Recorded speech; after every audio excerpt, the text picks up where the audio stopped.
And welcome. Today is the start of something new, and so thanks for watching. In this very nondescript brown box over here, I got an early Christmas present to myself. But first, shout out to linustechtips. Recently started following his channel. Great content, love all of it. I recently caught the video with the E-Blaster portable gaming desktop, and found the coupon for $50 off select CPUs at Microcenter. And as fate has it, I've been in the market for a CPU. With prices falling and coupon in hand, I actually asked my friend to go to Microcenter and pick it up for me and ship it. Because sadly, the closest Microcenter to my home is 7.5 hours drive. Now, with this coupon, I was able to pick up this bad boy right here, the Ryzen 6500 X. 3.7 gigahertz, 4.6 boost, PCIe 4.0, and this is going to be a significant upgrade to my 3200G.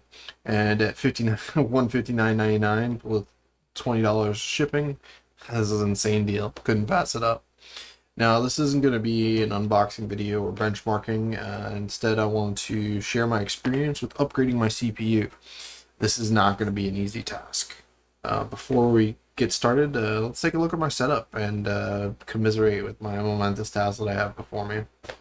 Alright, so this is my setup here. We got a triple monitor setup, and got the desktop mounted just above. It's a beautiful case. You might not recognize this. This case is a little bit older. This is the AMD 1200. You can see it's got 12 drive bays up in the 5.25-inch drive bays. I got the EKWB pump reservoir combo up in the front, which drives the water cooling system here with a nice front I/O. And those are actually all most of the drive bays inside there. It's very modular setup.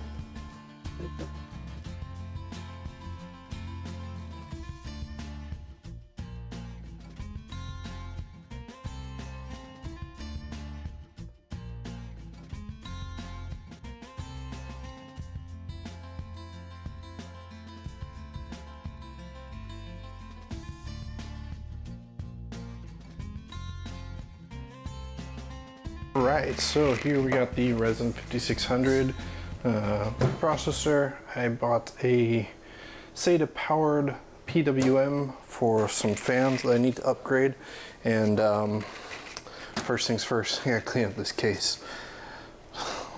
Huskies.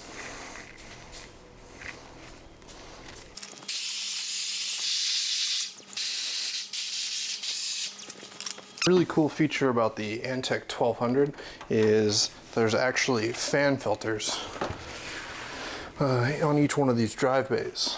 The difficult part about it is it's actually inside of each one of these individual 3-bay sets, and there's no filter on my top fan.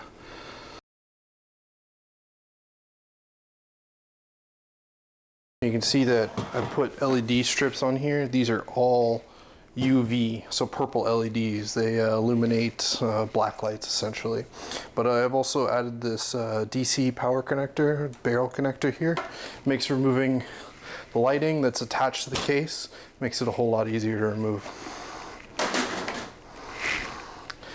And inside we can see here, I've got the Radeon RX 5700 8GB edition from Power Cooler. I've got a custom O-Cool water block on it. This is acrylic and it's got LEDs all inside of it. It's pretty awesome. You can see that I've got 2 fans front and back pushing air through my radiator here.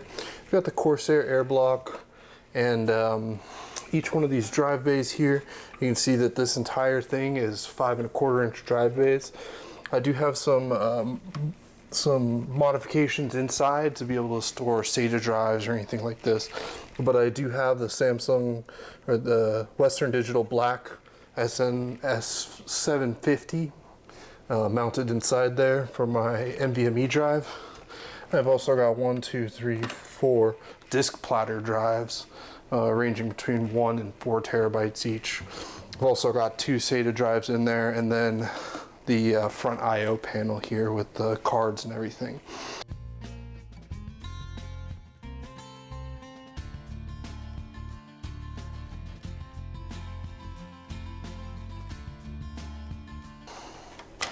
Bam, look at these bad boys. All dust that's not in my computer because of these fan filters. So we'll get all these cleaned out.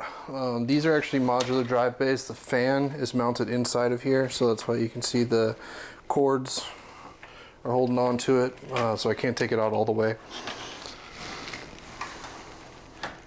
But these can be placed anywhere in the drive, anywhere in the front. Replace the, and I've got the special mounting to use this old school floppy size. I think it's 3.5 inch to fit in here, but I also got the 5.25 inch bay. Fits perfectly. I'm gonna have to remove each one of these to be able to get the fan filters out of it. So I can go through that right quick.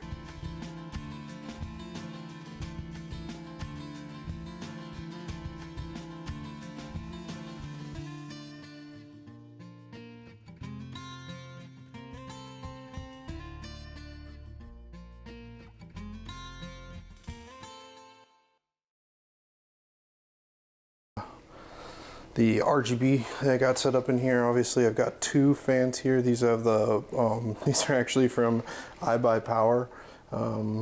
I purchased an iBuyPower computer a while ago for parts. I love the fans so much, I went on eBay, bought some more. They actually dual rings, so the front and the back light up. I replaced with the Cooler Master 200mm fan. And then a little bit more closely, you can see the purple LEDs that I've got in here. These are actually UV reactive, so they light up white stuff. But this quick barrel connector down here, this is great if you have case fan, side panel fans or lighting. You want to remove it. Nice and simple. All right, so here we can actually see the water cooling loop. I literally made a loop out of this hard material here because I couldn't get it to go from the out port on the VGA water block to get to here. I actually had to go up and around because this is as small as you can make the circle without destroying the hard loop. And normally there's a drainage port on the bottom of the pump, or on the bottom of the reservoir combo there. But I think what I'm going to do is I'm actually going to go underneath the video card and use one of these ports to drain the system. I think it'll be a little bit easier to access, and this is actually the lowest point in it, so I should be able to get all the fluid, hopefully. I've got a couple parts here from leftover rigs. Basically, I'm just going to run one of these tubes into a jug of water here. Probably attach one of these quick adapters to it and get going. So this is what I was saying before, you know, if you have these places up here, you don't want to lose them. So if I flip the computer over, I'm just going to put them, store them somewhere. All right, so this wasn't draining as much as I hoped it would. But let me put down my towel. Now, I do have rubber feet on it, but I do recommend that if you're working on a table, hardwood surface, that you use a towel anyway, even if you don't have water cooling, just so you don't scratch it up. All right, I'm gonna have to go through the radiator here. I'm gonna have to go through the water pump. So for what I'm gonna do here, I'm just removing the drive bay that I got. I have to unplug my SATA drives here.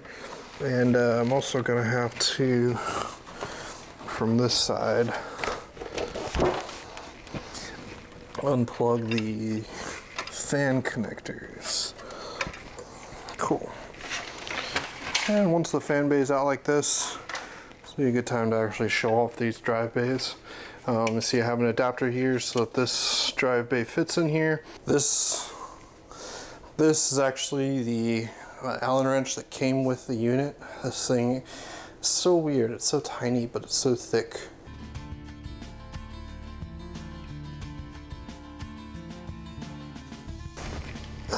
Make sure I got some air up here at the top, just so it doesn't flood on me. So it's just a simple little header like this. What I'm going to use is one of my old barbs here. This guy looks like it's in pretty good condition, and I use this connected to a hose here so that we can actually just drain it. Now you always want to check the condition of these O-rings. This one's actually really bad. It will leak, but now here's going to be the tricky part. I've got a gallon jug here. The system is about a half a gallon from what I estimate, but in order not to spill any, I'm going to need to figure out how to maneuver my computer so that I actually don't spill it everywhere. So what I'm going to try to do here is secure that so it doesn't fall out.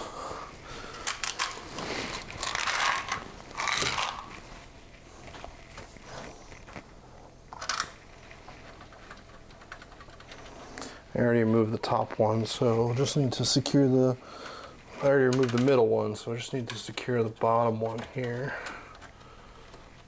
Wham bam, thank you ma'am. Keep our screws locked away and on the side, and let's see how this goes.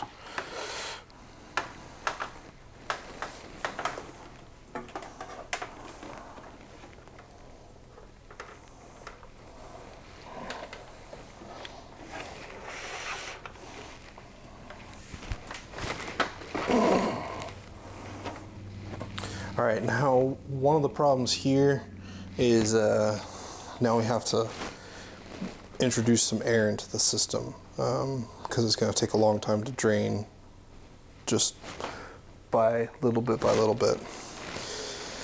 So I think the best way to introduce some air into the system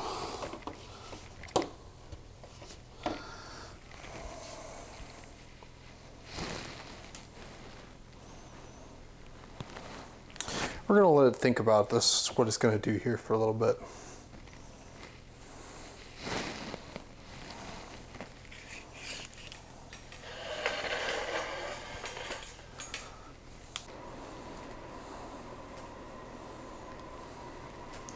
So this is going to take a little while to cool or to drain here.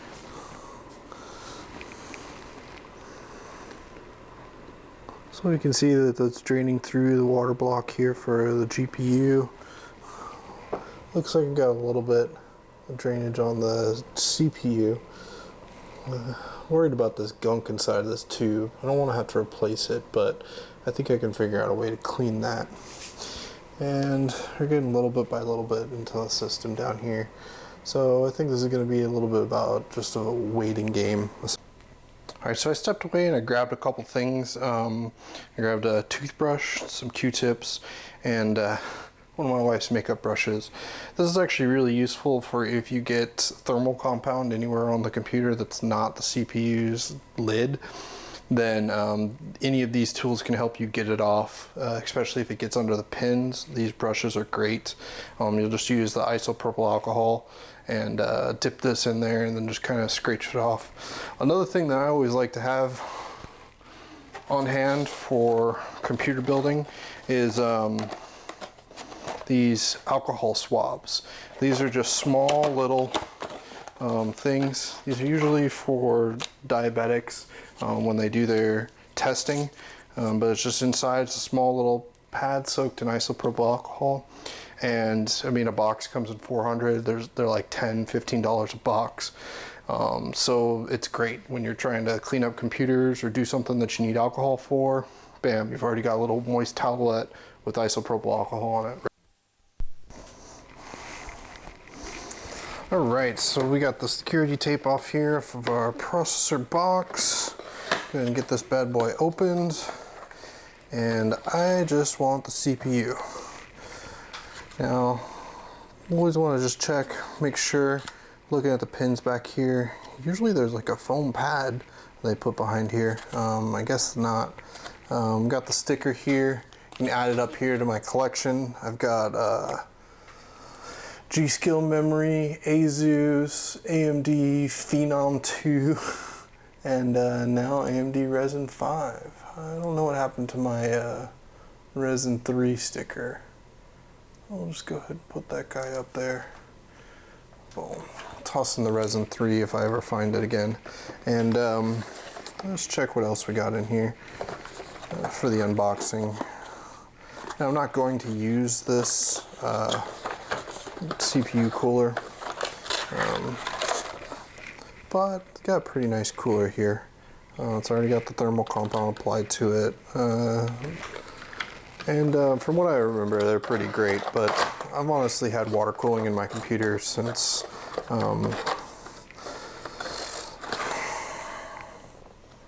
2008, so like a long time ago, like 14 years, 15 years I've had water cooling system computers. I used to have custom blocks from Danger Den with the radiators and all the cool components there. As you can see, I still have some of my original tubing.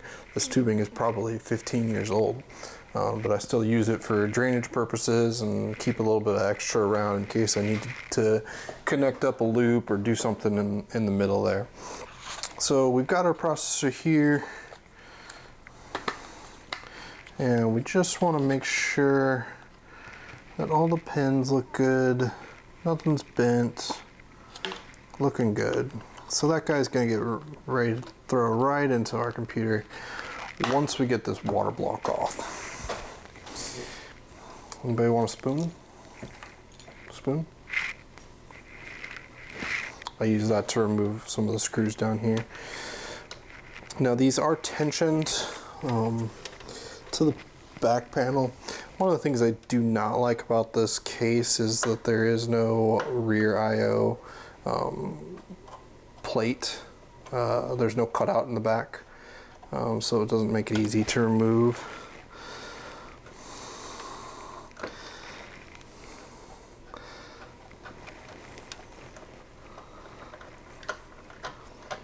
And as you can see, I'm kind of going in a star pattern here. Take this technique from changing a tire on a car or anything that's, you know, rotating around a certain axis. You want to do a star pattern, and when we put back on, it's more important because it ensures proper tensioning side by side as opposed to like going around it. You're going to start 1, 3, 4, 2, 4 here. And then we're just going to gently coax this guy off. Boom, we got it. Now, let's see where my connector is here. The RGB connector in the back. And we're going to need to remove this thermal compound. Last time I probably put a little bit too much on here. So what I'm gonna do is get a little towel just so that I don't put any of this on my computer. I'm gonna take it off with the towel.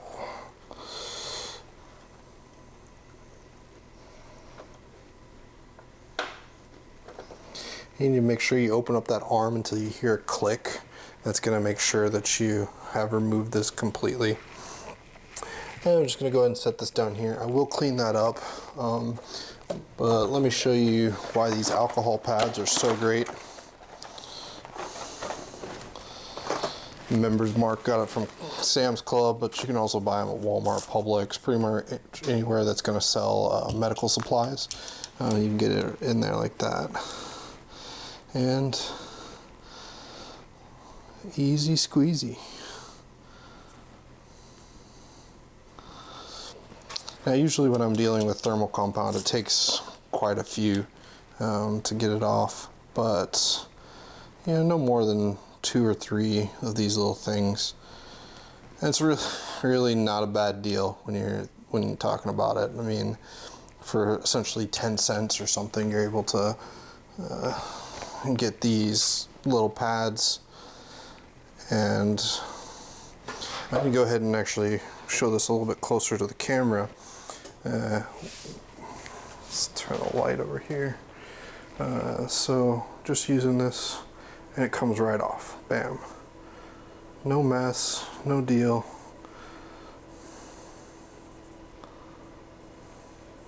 And there, we got the Ryzen 32G.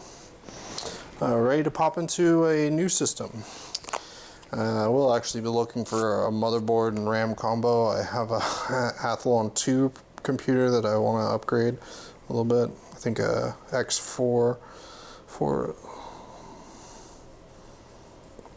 but I just want to make sure that I get all this thermal compound here. Now, if you end up getting thermal compound on your hands and then inevitably putting it in between the pins here, that's where these guys come in. Oh, dropping stuff. That's where these guys come in helpful. Basically, you'd make a little dish, you'd put some isopropyl alcohol in there, dip it, and then you just brush off the thermal paste with it. You can see it also helps if you get it inside here. Not really a big issue, but easy to clean up with a little brush like that guy. Alright, we're going to inspect our socket. Make sure that there's no thermal compound inside of it, just from me being messy. And let's get our new CPU. We're going to throw this guy in here. This is a Ryzen 5600X. Now we got to make sure that there's a little triangle here. We're going to line it up with the triangle. Boom. And nice and lock. Simple, easy, quick. Just take a second to clean off the hands too, so you don't keep on touching stuff with thermal paste on your fingers. And this alcohol works great for removing it off fingers too. These little alcohol pads. I've got some thermal paste here. I always keep my thermal paste, but do know that thermal paste does expire. Usually about 3 to 5 years it will expire. Just for nostalgic reasons, I actually have this Radio Shack thermal compound. So this is at least 10 years old, but it's completely unopened. Never going to use it, just keep it around for fun. But what I'm actually going to use is some Cool thermal compound liquid. This is actually the stuff that came with my water block here for my GPU, and this is the most recent stuff that I have, so this is what I'm going to use for the application here. Now we just want to make sure that it's not runny, it's not liquidy, and I mean, if you're using old stuff, if you're using new stuff, you should have no problem whatsoever. But you always want to check just to make sure that it's not runny, that it's not flaky or dried up. And so what I'm going to do here is just put a little bit of dab, boom, right there in the center of the CPU. I used to apply it to the center and then use a little card to like spread it thin across the layers there, but I'm not going to do that today. I've been following linustechtips, and I always see him just put a little dab there. So that's usually sufficient enough for what I do, but your mileage may vary. So you want to make sure that you have a good solid application, a nice thin layer, but you can't really tell without taking off the water block and doing it again if it's actually kept. Now we want to make sure that our surface is clean. It doesn't have any debris, no occlusions, nothing like that. And we want to get it, boom, set right on top of there. Now, as I was saying before, you want to do a clockwise or a star pattern whenever you're applying pressure to this. So I started up at the top right corner here. I'm going to the bottom left corner. Now I'm going to apply it to the other corner here.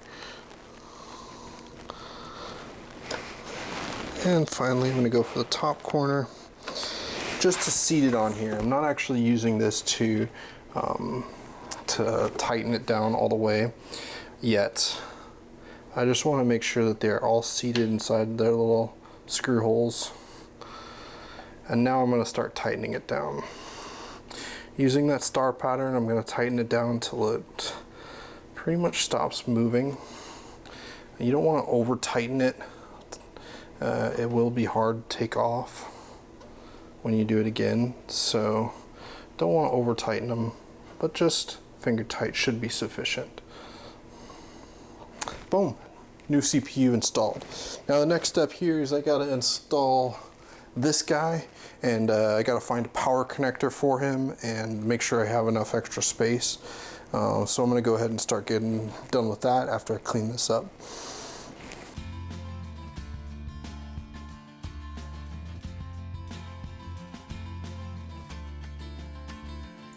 If you've made it this far, thanks for sticking with me. The reason behind this upgrade was partially because of a great deal from linustechtips, but also to improve performance with my desktop recording for some new videos that I'm working on with learning Python.